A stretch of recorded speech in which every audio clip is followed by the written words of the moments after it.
Estamos ya de regreso en este segundo bloque, abocamos directamente a los temas internacionales y con gusto presentamos esta nueva incorporación. Así que bienvenido el doctor Enrique Refollo a Humo y Espejos. Él es un politólogo, traductor, periodista especializado en geopolítica y doctor en geografía militar.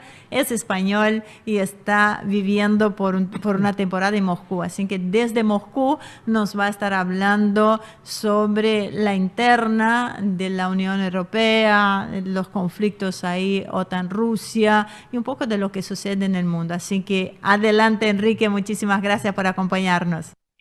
Muy buen día, aquí Enrique Refollo desde Moscú, la capital del mundo multipolar, reportando rápidamente. Cabe destacar que a lo largo de los últimos días, en el contexto europeo, lo que más se han notado han sido noticias del tipo que la Comisión Europea, la dirigida por von der Leyen, se jactaba de las buenísimas noticias por el inicio de las negociaciones de adhesión a la Unión Europea de dos países, de Ucrania y Moldavia, y también la concesión de estatuto de candidato a Georgia.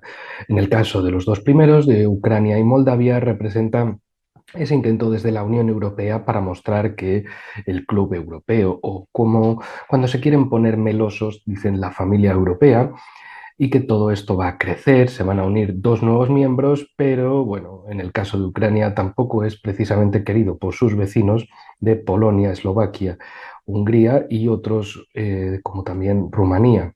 En el caso de Rumanía también tiene, digamos, la visión dividida con la cuestión de Moldavia, porque hay muchísimos sectores en la política y en la sociedad rumana que les gustaría ver la reunificación con Moldavia tal como sucedió hace más de 100 años, ya después de la Primera Guerra Mundial, después de 1919, cuando se creó la Gran Rumanía, con lo que es la Rumanía actual, con Moldavia y bueno, algunos territorios más. La cuestión aquí es sencilla, es cómo desde la Unión Europea hacen la comparsa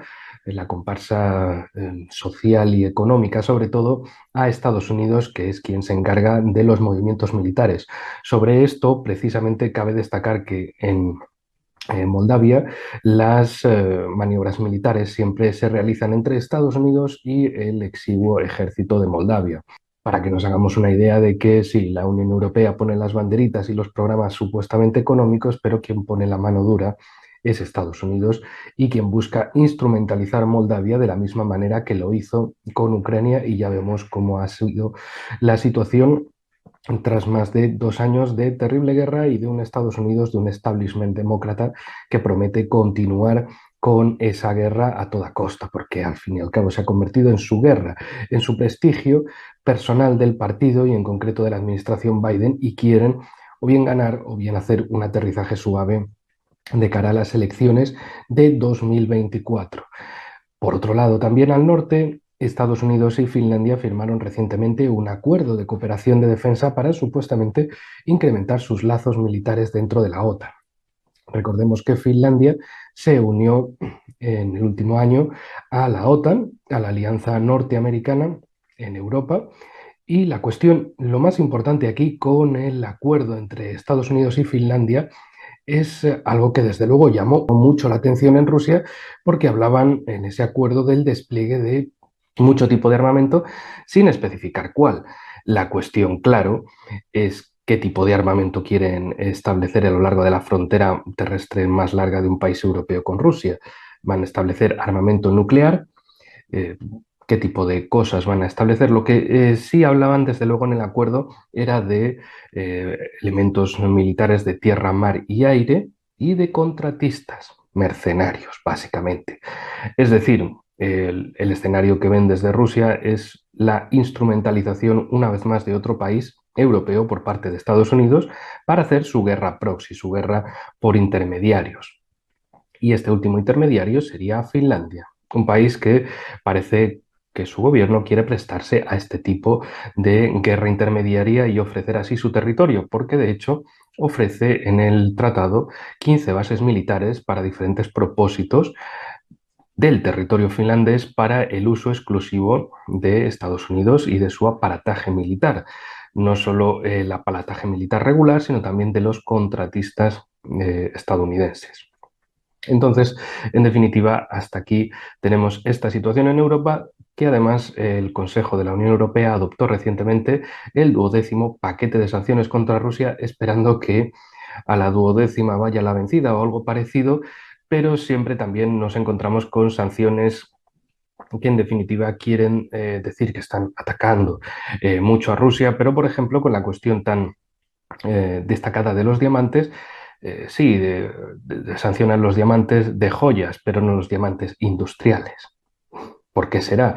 Piénsenlo, ¿quién tiene grandes industrias que necesitan también diamantes a nivel industrial? Porque claro, al público le dicen como que los rusos solo van a comprar diamantes a las joyerías de Amberes y de otros lugares de la Europa central, pero no se dan cuenta de que precisamente esos diamantes también se necesitan para labores industriales en, entre otros, Alemania.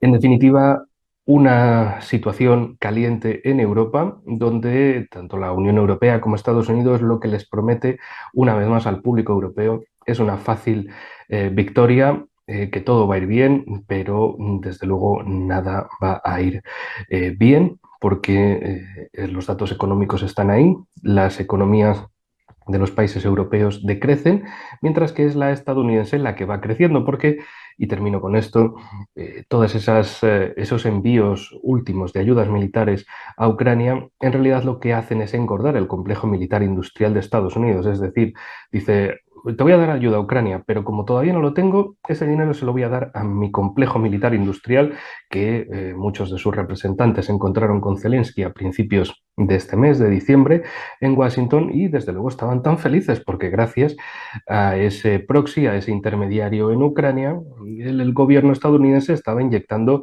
ingentes cantidades de miles de millones de dólares a sus industrias para fortalecerlas, y desde luego la paz es cara para el complejo militar industrial. Nada mejor que guerras sostenidas, sostenibles, con contratos a medio plazo, por lo menos, para engordar las arcas de ese complejo militar industrial que parece regir el gigante norteamericano, a Estados Unidos.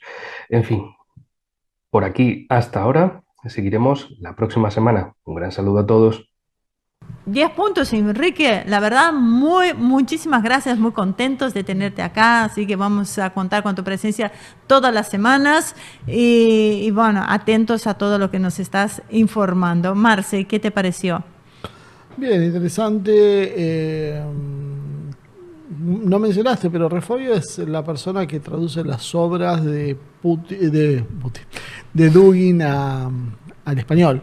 No tengamos idea que bueno, es una persona que de esto tiene muy buen manejo, y una de las áreas que él maneja muy bien es toda la de Europa Oriental, y esto que nos está hablando del problema en Rumania y los conflictos que esto está trayendo a la Unión Europea, me parece que son centrales y los tenemos que ir siguiendo con bastante cuidado, porque seguramente vamos a tener novedades importantes. Ya estamos viendo, por ejemplo, los problemas que está habiendo con Hungría.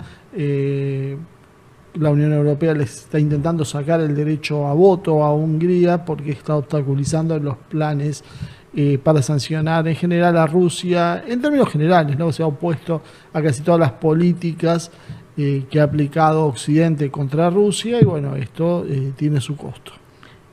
Bueno, muchísimas gracias. La verdad, muy contentos de tener a Enrique por acá, así que vamos a estar atentos a su próxima intervención.